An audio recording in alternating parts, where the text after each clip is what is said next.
আজকে করব পুঁই শাক। তার জন্য পুঁই শাক, কুমড়ো, বেগুন, আলু সব কাটা হয়ে গেছে। এখন পুঁই শাকটা বসিয়ে আজকে বানাবো পুঁই শাক, তাই জন্য কড়াইতে আগে তেল দিয়ে দিলাম। তেলটা গরম হয়ে গেলে কয়েকটা শুকনো লঙ্কা আর সর্ষে ফোড়ন দেব।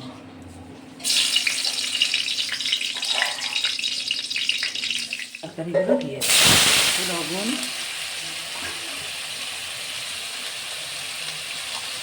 হলুদ দিয়ে দিয়ে একটু নাড়াচাড়া করে ভাজা ভাজা হয়ে গেলে পুঁই শাকগুলো দিয়ে দেবো। এবার তরকারিটা বেশ ভাজা ভাজা হয়ে গেছে। এবার পুঁই শাকের পাতাগুলো দিয়ে দেবো।